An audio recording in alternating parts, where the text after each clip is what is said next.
précédente vidéo, je vous ai montré comment faire un AOP. Donc, voici l'AOP obtenu. Donc, ce n'est pas un très bon AOP, il y a beaucoup de défauts, mais il a permis entre autres de comprendre la philosophie du design d'un AOP. Donc, maintenant, je vais vous montrer cet AOP-là, donc une amélioration. Donc, la seule chose qui change, c'est la résistance qui est ici. Mais ça change quand même beaucoup de choses parce que le problème qu'on avait, c'est qu'avant, avec la capacité seulement, on avait un pôle positif. Là, maintenant, on a un pôle négatif qu'on peut compenser avec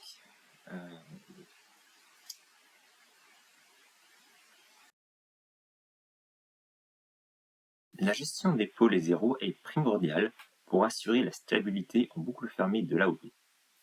Je me réfère au même article que la vidéo précédente. Dans la version de l'AOP sans résistance en série avec le condensateur, il y a deux pôles négatifs et un pôle positif. Les pôles font diminuer la tension de 20 dB par décade, tandis que les zéros font augmenter la tension de 20 dB par décade. Chacun de ces pôles négatifs et positifs diminue la phase de 90 degrés. Il est donc facile d'obtenir une phase de 180 degrés et un gain supérieur à 0 dB, ce qui entraîne un problème de stabilité. En ajoutant une résistance en série avec la capacité, on obtient cette valeur de 0. Et en choisissant une valeur appropriée pour RZ, le pôle secondaire et le 0 s'annulent. Ainsi, il est possible d'augmenter plus facilement la fréquence de coupure, tout en maintenant une bonne stabilité. Petite précision, les pôles négatifs réduisent la phase. Et voici les résultats de simulation pour ce design. La simulation d'essai est utile pour observer le gain ainsi que l'offset de l'AOP. Le gain, qui est la dérivée de la tension de sortie par rapport à la tension d'entrée, est de 1800, tandis que l'offset est de 2 mV. La simulation AC en boucle ouverte est indispensable pour visualiser les effets des pôles et zéros sur le gain et la phase. Pour un gain de 0 dB en boucle fermée, il est nécessaire que la phase soit inférieure à 180 degrés, garantissant ainsi la stabilité. Nous obtenons une fréquence de coupure de 350 MHz et une marge de phase de 45 degrés. Plus la marge de phase est grande, moins il y a de rebond et de dépassement lors du fonctionnement en mode transitoire. La simulation en mode transitoire permet une visualisation plus aisée de la stabilité de l'AOP en boucle fermée, offrant une représentation plus visuelle que la simulation AC. Dans cette simulation, on observe également quelques rebonds. Je vais maintenant vous présenter un AOP avec charge résistive cascodée. L'utilisation d'une résistance en cascodé permet d'obtenir une résistance bien supérieure à celle qu'on aurait avec un seul transistor. La résistance cascodée est définie comme suit. Avec R02 qui est égal à 1 sur GDS2, R01 est égal à 1 sur GDS1 et GM2, la transconductance du transistor numéro 2. L'AOP est réalisée à un seul étage avec des transistors d'entrée de la paire différentielle de type N ou type P. Je n'ai pas mentionné cela précédemment, mais le choix du type de transistor détermine la limite de tension d'entrée. Les transistors de type P peuvent accepter des signaux de VSS à VDD moins 0,55 V avec une tension de seuil de 0,35 V et une tension VDS-SAT de 0,1 V. Pour les transistors de type N, l'entrée est limitée de 0,6 V à VDD avec une tension de seuil de 0,4 V et une tension VDS-SAT de 0,1 V pour chacun des transistors.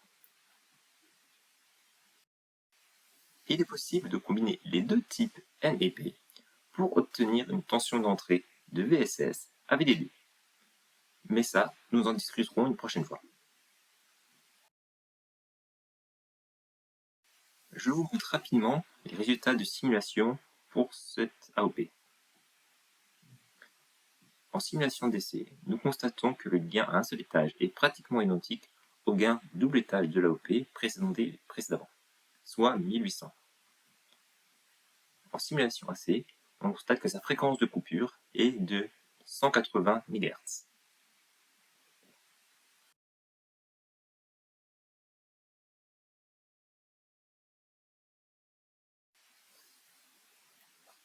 Donc, maintenant passons à l'AOP cascodé à 2 étages.